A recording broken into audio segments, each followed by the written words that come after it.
Haïti, qui bon campé?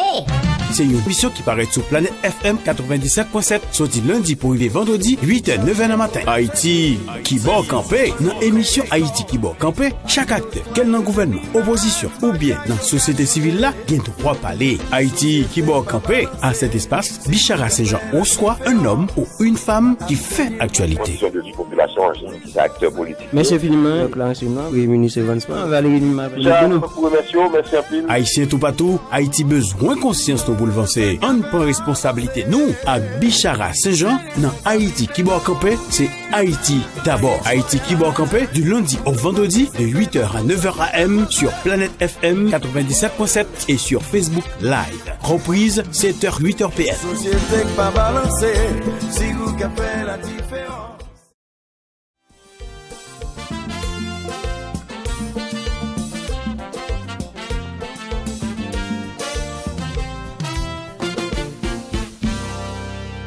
Bonjour à chacun de vous, mesdames, messieurs, bienvenue sur Planète FM. Vous êtes à l'heure de l'émission Haïti qui va camper. Ce matin, un regard spécial sur l'impact économique du Covid-19 sur l'économie haïtienne, comment relancer l'économie après le coronavirus. Pour en parler ce matin, mon invité est Enoumi Germain, qui c'est économiste, c'est avec Nathan. Nous allons garder ça pour nous. C'est vrai que nous fait exercice ça avec pas mal d'économistes, même parce que nous tendons une quantité d'économistes sous question. Le ça n'a comprendre enjeu, n'a comprendre défi et n'a comprendre qui décision qui supposée prendre. Merci à nous chaque qui déjà avec nous pour émission Haïti qui va camper. Merci à Junior fait juste qui va assurer mise en ordre et merci infiniment à Enoumi Germain de cette remise disponible pour nous. Mon nom est Bichara Saint-Jean. Déjà bonne écoute à tous et à toutes.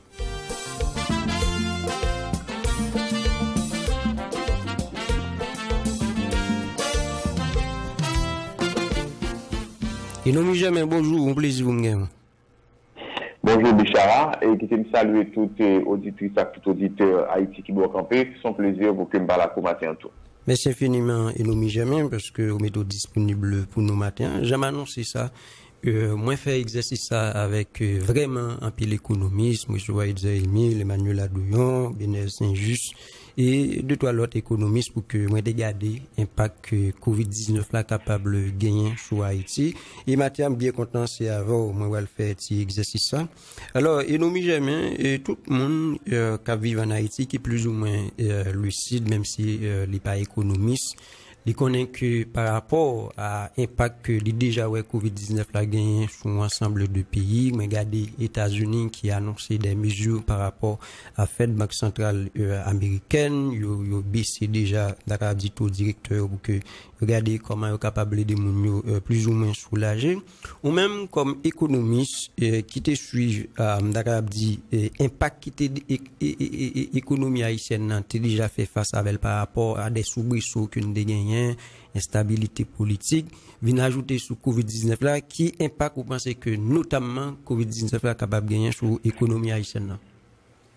Bon, écoutez, dès qu'on a commencé comme ça, il est clair qu'au niveau de l'économie mondiale, aujourd'hui, il y a un problème. C'est que l'économie mondiale est malade du Covid-19.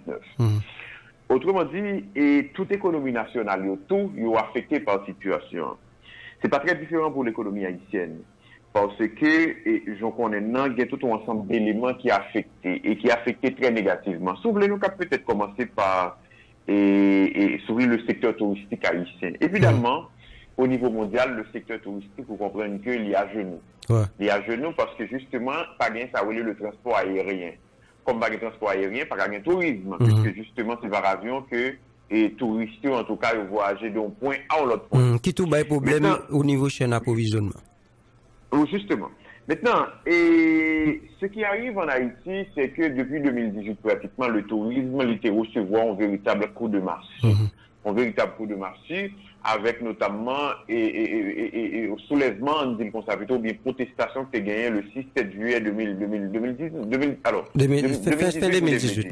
Mais maintenant, 2019, c'est pas très différent parce que justement, c'est caractérisé par un ensemble d'épisodes de pays locaux. C'est-à-dire que lors des situations de pays locaux, ça a clair pour pas qu'à faire tourisme. Et en plus, c'est une situation d'insécurité généralisée. mais de toute façon, c'est quand même un petit parti dans le tourisme qui a fonctionné. Mais avec le Covid-19, vous comprenez que ça n'existe plus. Ça n'a pas existé encore. Et elle n'a pas existé encore, il faut comprendre, de 2014 à 2018, le tourisme, les qu'on rapporté à l'économie haïtienne, on recette d'environ 400, on va dire, millions de dollars américains. Donc, vous comprenez que le premier impact là, c'est que le pays a les privés de ressources là, les privés de tout dollar américain, ça c'est qu'on gagne. Hein. Donc, c'est peut-être le premier impact sur le plan macroéconomique. Mais maintenant, on prend le secteur. On prend le deuxième secteur, qui est peut-être le secteur de la sous-traitance. Mais on dit de manière générale, et secteur exportation en même, c'est-à-dire tout élément que nous exportons. Écoutez, comme vous parlez tout à l'heure, la chaîne d'approvisionnement mondiale là, elle est forcément affectée. Gros problème, gros choc au niveau de la demande de l'ensemble de biens. Gros choc au niveau de la demande, puisque mon n'y a pas vraiment moyen d'amener pour acheter. Mais choc au niveau de la demande, là, il est répercuté sur l'offre. C'est-à-dire il est affecté offre là obligé de diminuer. Donc, gros problème à la fois d'offre et de demande. Eh bien, en Haïti, et nous qu'on exporter à l'étranger, et notamment nous qu'on exporter sous des produits sous-traitance, c'est-à-dire qui sortent dans le secteur sous-traitance. 90% de l'exportation, c'est justement dans la sous-traitance sortie. Et Haïti, quand même, les qu'on exporté en moyenne 87 millions de dollars, pour en moyenne 87 millions de dollars américains. Et bien, on va comprendre, avec le coronavirus, et bien justement, l'exportation, ça va effondrer, d'autant plus que, secteur sous-traitance n'a pas les deux liens là. Pour le mois de mars, pratiquement, il était totalement fermé. Et comme nous expliqué tout à l'heure, c'est un choc au niveau de la demande des biens, et les donneurs d'ordre, c'est-à-dire compagnie haïtienne ou bien sous-traitance haïtienne n'a pas de mais justement, compagnie ça eux pratiquement à l'arrêt. Donc, il ne faut pas demander bien encore. Donc, vous comprenez que Haïti perdu un gros ressource, si vous voulez, dans la question ça. Mais maintenant, pas seulement. Gagner si vous voulez les transferts privés de contrepartie en provenance de la diaspora, c'est-à-dire propre diaspora, bourré mondiaux. Mais comme le monde entier est en situation de confinement, mais des membres de la diaspora, ils n'ont pas le travail. Ils n'ont pas le travail puisque les entreprises sont à l'arrêt. Comme les entreprises sont à l'arrêt, justement, et les mondiaux ont moins comme dans mais pour vous et dans nos pays tant Haïti.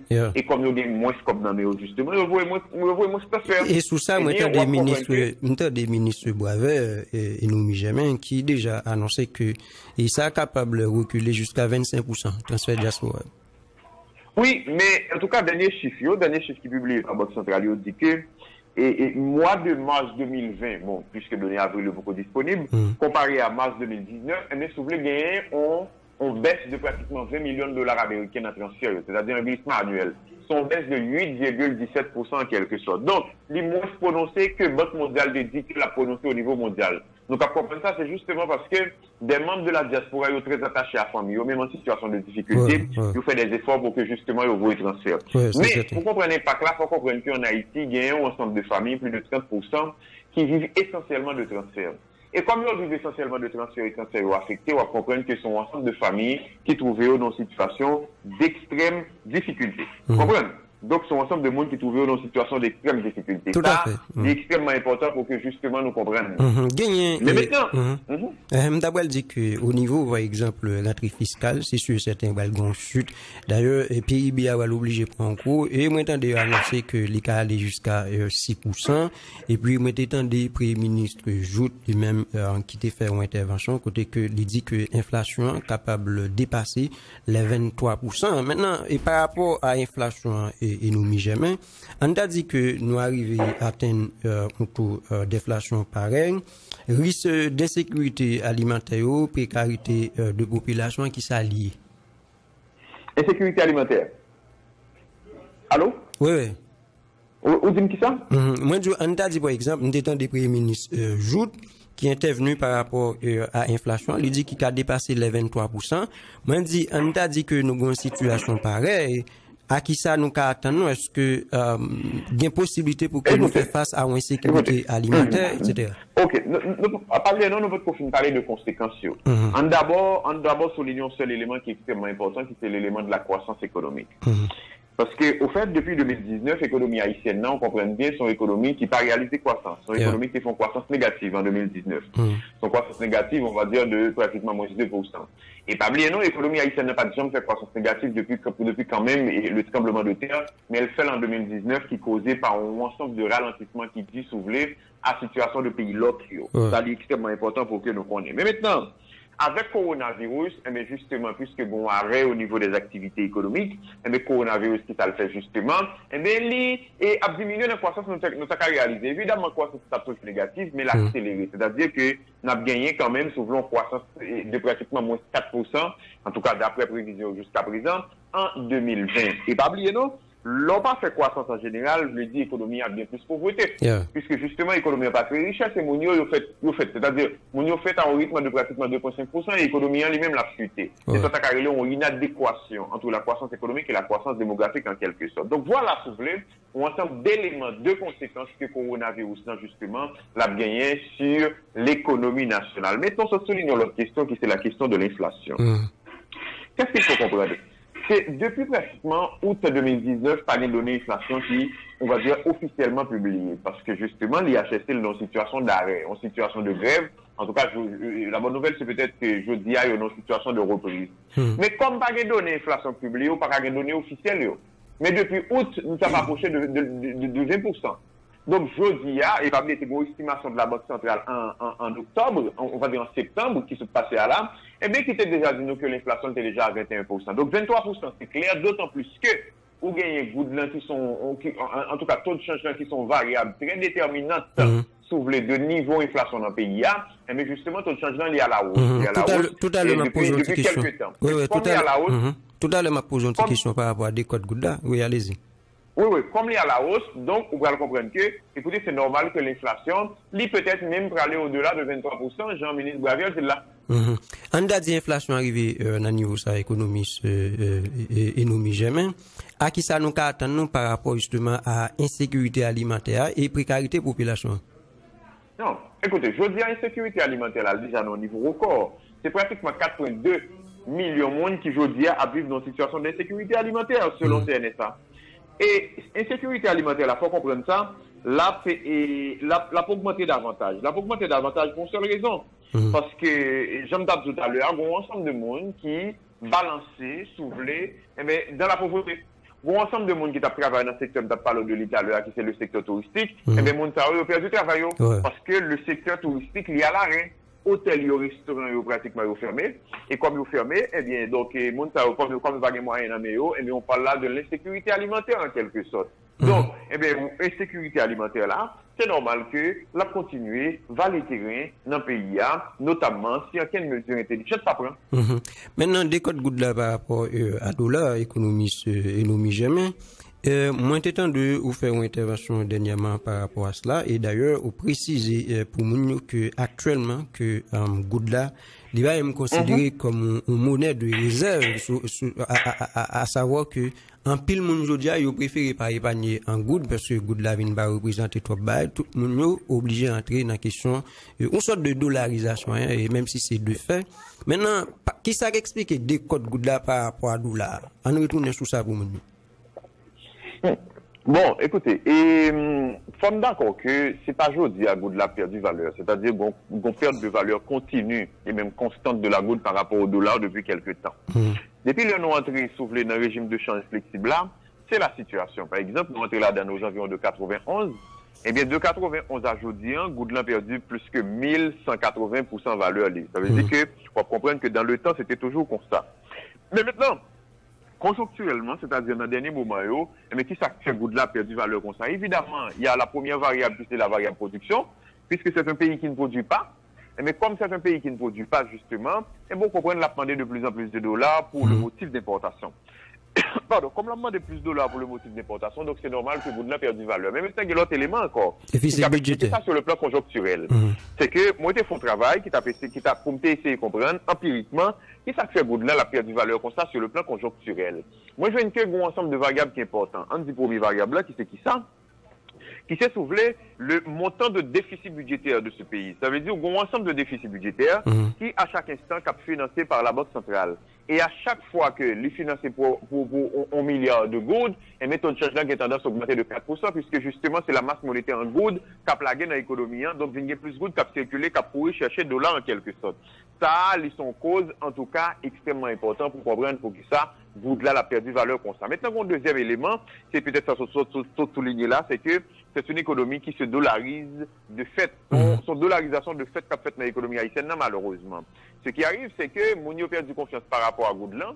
Goudlan a perdu cette fonction que toute monnaie gagne, qui c'est la fonction de réserve de valeur.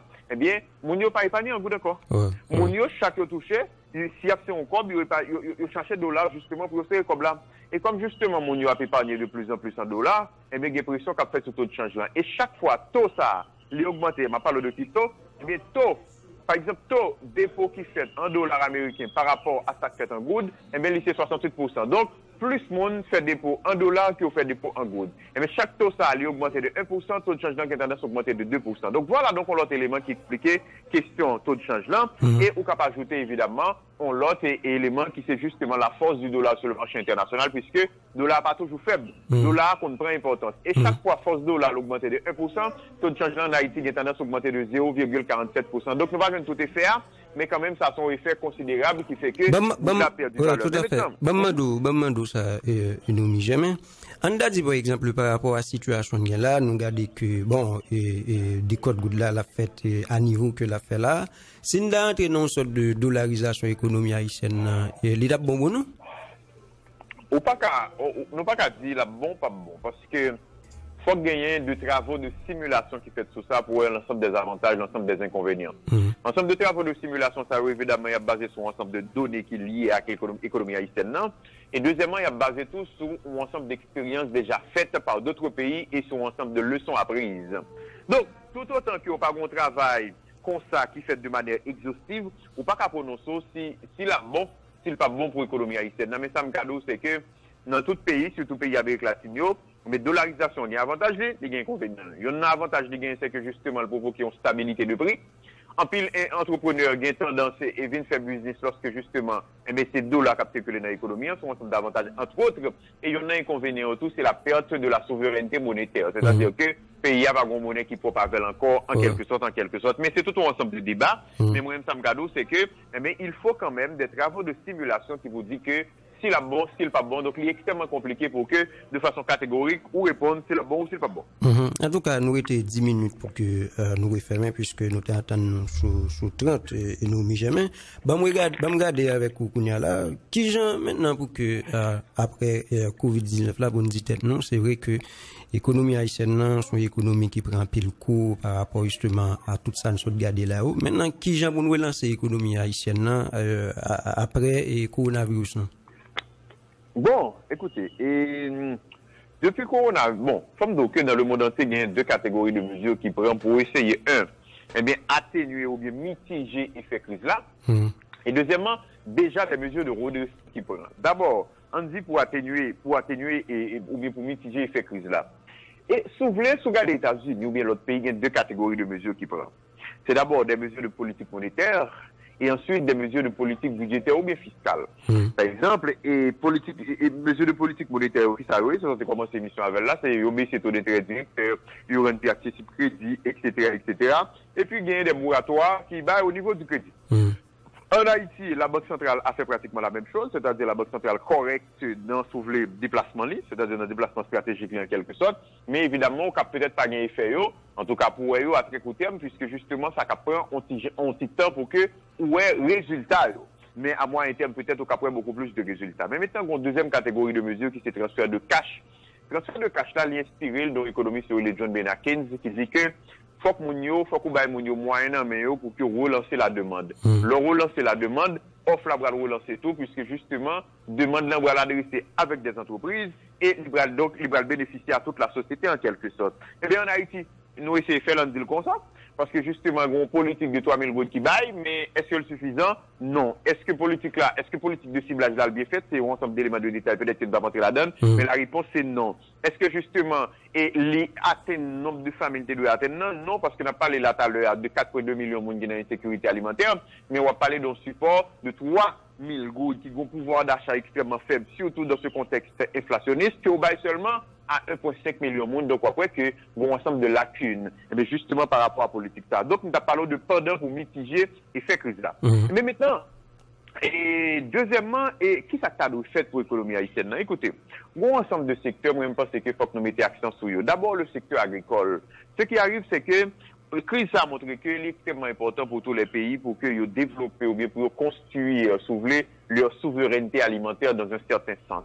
Parce que l'on pas construit souveraineté alimentaire, l'on a un choc au niveau de l'offre comme ça. Dans le pays Kabaou là, mais on risque dans une situation côté que, ou bien comme au niveau de l'économie haïtienne, ou pas jouer de manger. Et d'autant plus que, l'on est une logique d'importation comme ça, ce qui arrive, c'est que l'emploi, il est créé ailleurs. Donc, il est le temps pour que, justement, nous accorder priorité à l'agriculture, surtout que son pays grand pile potentialité agricole, jodia encore. Donc, moi-même, c'est ça. Oui, là, c'est l'agriculture biologique, là, parce que, en pile fois, nous tellement qu'on a un engrais qui sont de l'autre côté, et puis nous pas capitaliser sur l'agriculture biologique, là. Oui, ça c'est clair. Ça c'est peut-être des éléments de détail lorsque nous allons penser stratégie, mais comment on a fait, etc. Ça c'est un. Maintenant, deuxième bagage, c'est que un ensemble d'entreprises clés dans le pays, justement, il faut gagner des programmes de crédit qui orientés vers eux-mêmes pour que justement, entreprises soient capables de jouer crédit à des taux d'intérêt bonifiés. Parce que, au fait, nous prenons trop de temps pour que nous relancer la production dans ce pays. Aujourd'hui, nous à la limite d'une crise de change. Nous à la limite d'une crise de change dans l'économie, mais en crise de change. Pourquoi? Mais parce que justement, entreprises, nous pas jamais accompagné. Il n'y a absolument aucune incitation à la production dans ce pays. Et il y a une incitation à la production qui est importante de l'autre côté, c'est justement mettre en place un ensemble de programmes de crédit.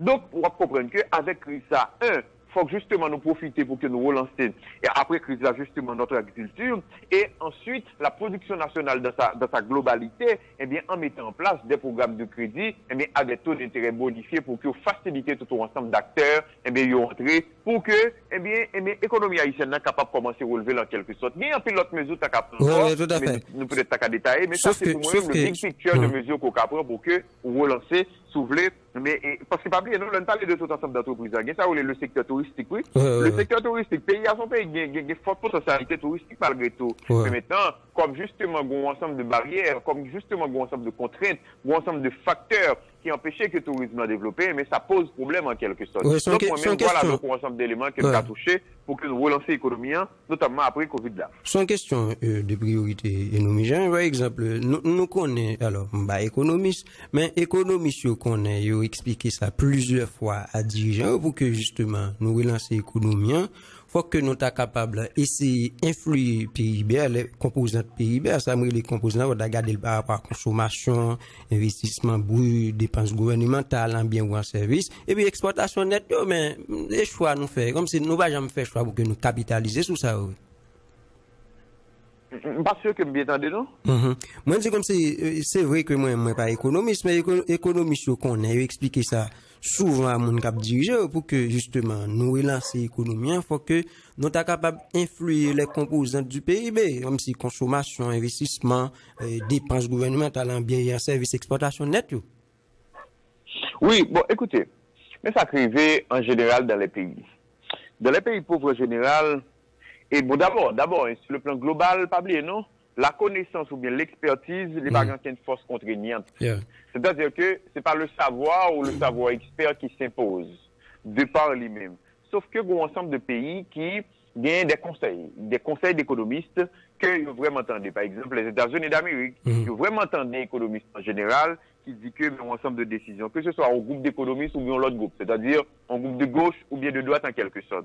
La France, c'est pas très différent, quelque sorte autant d'économistes, mais dans les pays pauvres en général, c'est que, en dépit de toute prescription cabaye, eh bien, les gouvernants, les politiques en général, yo réticents par rapport à un ensemble de mesures pour que yo prennent. C'est-à-dire que yo pas véritablement entendu. Et ça pose problème, notamment dans les pays pauvres. Donc oui, économistes comme tout un ensemble de prescriptions, mais si justement politique va mettre en application, on ne peut pas avoir de résultats puisque c'est pas le savoir qui s'impose, mais ce sont les politiques qui mettent en application le savoir. Tout à fait. On refait, mais on dit BRH même par rapport au système de crédit de mettre sous pied pour que justement il y ait des gens qui jouent au minimum de prêts pour que soient capables de lancer la création d'entreprises et par rapport à chaque entreprise qui va gagner, au moins nous doit gagner au moins nous gagner au moins un emploi même si il y a un pile monde qui doit rendre compte il y a un pile d'entreprise c'est vrai que loin moi très loin est-ce que vous là Oui, là, plus ou moins. On a regardé par rapport à système de crédit. Est-ce que BRH lui-même, il va mettre un système de crédit en place pour que il y ait des gens qui jouent moyen pour que ils lancent une création entreprise, mais non c'est entreprise là, au moins d'agon emploi par gain monde ça yo? Non, écoutez, l'on parle de système de crédit en général. BRH sont acteurs évidemment, puisque justement, ils sont capables d'orienter crédit annonce sur non l'autre. Mais BRH pas là, non forcément pour le bail crédit. Parce qu'au fait, BRH facilitait des banques commerciales. Banques commerciales à bail crédit, par exemple, l'on baisse taux d'intérêt directeur en général, eh bien, ou baisser prix crédit, donc, pour inciter les entreprises à même bail crédit, côté que vous même une politique par en quelque sorte. Mais il faut comprendre en Haïti qu'il y a un ensemble de contraintes à question produit, à question crédit. D'abord, par un crédit de l'État. On va parler de l'agriculture. En général, dans le pays, il y a des BND, la Banque nationale de développement agricole, bon, qui est relancé en quelque sorte, mais qui est relancé seulement de nom, puisque jusqu'à présent, il n'y a absolument rien qui est dit, rien qui est fait par rapport à cette histoire de BND. Mais maintenant, ça me garde, c'est que BRH, évidemment, est capable d'orienter, mais il y a tout un ensemble de contraintes. Par exemple, Jean-Pays a organisé, pays a pas gagné adresse, etc. Et tout, il y a une mauvaise foi de la part d'un ensemble d'acteurs, notamment de privés, mais dans l'État tout, qui fait que c'est pas question de production qui prend temps, qui priorité.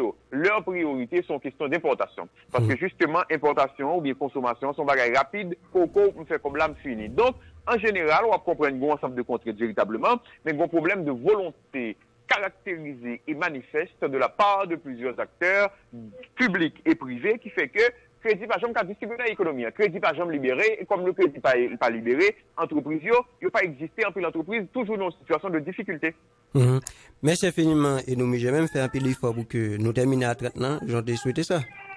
Merci beaucoup, Bichara, son plaisir, et messieurs, n'a toujours parlé. Voilà, bonne journée, et nous, jamais. Bonne journée. Voilà, et mesdames, messieurs, c'était avec nous, jamais, parce que ça arrive. Laurent, nous sommes là, vous obligez de faire effort pour que vous respectez. D'ailleurs, moi, quand on commence à 5, mais maintenant, je fais un pile effort vraiment pour me commencer à 8 heures exactement parce que nous jamais de l'autre activité selon j'en noté entendre. Ok, maintenant, maman dit deux mots, comme Gomba qui est mieux. Et m'a tout regardé Simga dit deux mots sur ça. Maintenant, par rapport à audio qui est en circulation par rapport à Premier ministre Jout, à son temps de audio, mais en tout cas, chaque monde, moi, attendez sur question ça, son doit gagner pour que justement, yo comprenne ni n'agent pas yo peut-être mettre opinion yo gens on doit que chaque monde gagne mais qui t'aime dit chaque monde par exemple qui va dans des audio peut-être que des monde qui doit entrer dans pure hypocrisie mais gain pile bail premier ministre dit dans audio mais en pile nan nous répéter ça chaque jour comme premier ministre son homme d'état son monde qui t'a supposé venir pour que le sorti dans bouche